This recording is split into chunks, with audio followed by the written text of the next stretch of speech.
Nah, sekarang tuh apa sebenarnya yang menjadi penyebab kakak adik itu sering bertengkar? Nah, ini dengan dah kita bahas sedikit ya. Tapi macam-macam ya, ada beberapa yang belum kita bahas juga gitu. Pertama memang orang tua kurang mengajarkan masalah kedekatan antar mereka gitu ya. Atau yang sering bikin berantem itu juga cemburu-cemburuan gitu. Dan kadang orang tua tuh nggak sadar kalau menjadikan salah satu anak itu anak favorit. Atau misalnya ketika mungkin ini juga ya, kadang-kadang beberapa anak ini ada yang pandai mengambil posisi biar apa permintaan dia tuh diiyakan. Misalnya aku juga terkecoh sebetulnya kan kemarin ini berapa kali terkecoh sebetulnya kan. Jadi ketika satu anak minta sesuatu karena kita lagi rempong, lagi susah ngurusin yang lain-lain, kita bilang tidak gitu kan. Ketika anak yang lain hanya dalam hitungan menit gitu kan meminta sesuatu langsung kita kasih gitu dan protes dong gitu kan, kok dikasih aku enggak katanya, langsunglah kita tuh seperti berkaca pada diri sendiri gitu. Iya ya, dan itu nggak sadar ya karena lagi sibuk dengan aktivitas yang lain gitu, dan secara tidak sadar anak yang ini tidak diiyakan, anak yang ini diiyakan, padahal permintaannya sama gitu. Karena caranya, momennya gitu. Yang satu pandai dia ngambil momennya kan untuk meminta sesuatu, yang satu nggak terdengar-dengar lagi momen apapun dimintanya itu jawaban kita tidak gitu kan. Nah itu tuh jadi ya. Sebenarnya bukan orang tuanya memfavoritkan salah satu sebenarnya ya. Cuman kena karakter anak ya kan. Yang satu pandai ngomongnya, yang satu kurang pandai kan gitu juga. Karena anak-anak kan nilai situasi juga ya. Anak-anak kan beda-beda juga karakternya, kan beda-beda gaya juga gitu.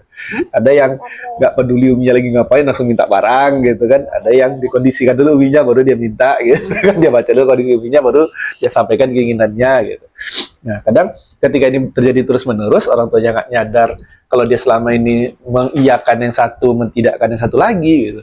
Tanpa dia sadari, lama-lama malah yang satu ngerasa, oh ternyata orang tua aku nih lebih sayang sama si yang ini, gitu. Nah juga tuh diprotes tuh. Jadi 2 kali kejadiannya kan. Nah diprotes lagi itu. Kejadian pertama abangnya ngingetin, Umi apa? Tadi kok diminta sama Asma ya, diminta sama Asma Umi nggak kasih, terus Zainabnya minta kok dikasih, kata abangnya gitu kan.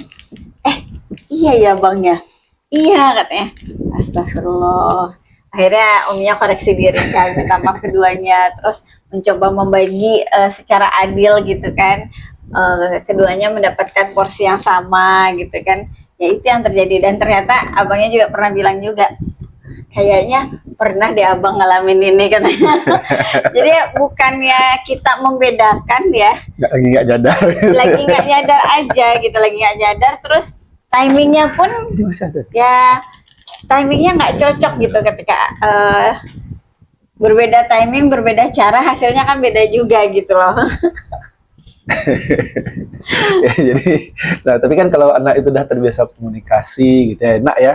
Kalau mereka berani menyampaikan, kok aku diperlakukan berbeda langsung disampaikan gitu, itu enak gitu. Tapi kalau anak itu terbiasa diem aja gitu kan, dia ngerasa sakit hati sama orang tuanya, dia diem aja, jadi lama-lama pasti akan jadi bom waktu yang sangat berbahaya gitu kan, kalau sudah dewasa gitu. Dan terjadi akhirnya ketika sudah dewasa, berantemnya itu luar biasa gitu, saling cemburunya itu luar biasa. Apalagi sampai kepada pembagian harta waris, selesai lah semua. Serem udah kejadiannya itu gitu. Nah itu kedua ya, jadi ada rasa-rasa cemburu gitu antara kakak adik itu ketika mereka merasa orang tuanya itu memfavoritkan yang satu daripada yang lain gitu. Nah ada juga kemungkinannya itu sebenarnya ya kalau tadi kan karena emang nggak nyadar ya. Nah ada juga kayak gini, misalnya ada yang satu tuh anaknya lebih emosional gitu ya, sehingga orang tuanya ini menjaga sikap betul untuk menjaga yang satu ini supaya tidak emosional, sehingga ketika menjaga yang satu supaya tidak gampang marah, yang satu disuruh mengalah terus gitu. Nah ini sama juga akhirnya terjadi rasa-rasa kok dia diistimewakan aku tidak gitu. Ya cemburu ya antar sibling. Cemburu lagi muncul gitu. Atau kadang anak pertama nih anak pertama dianggap oh kamu itu kan udah dewasa gitu kan, ngalah lah sama adik gitu, atau adikmu ini kan lagi butuh ini, kamu kan udah gini, kamu tuh udah dewasa, udah kayak gini, udah punya apa pengalaman banyak, ngalah lah sama adik gitu. Nah, dipaksa mengalah ini juga akhirnya membuat rasa tidak dekat antara kakak sama adik gitu. Aku juga kan anak mama, aku Iya. juga anak papa. Kenapa aku yang disuruh ngalah? Karena aku anak pertama, nyesel aku jadi anak pertama.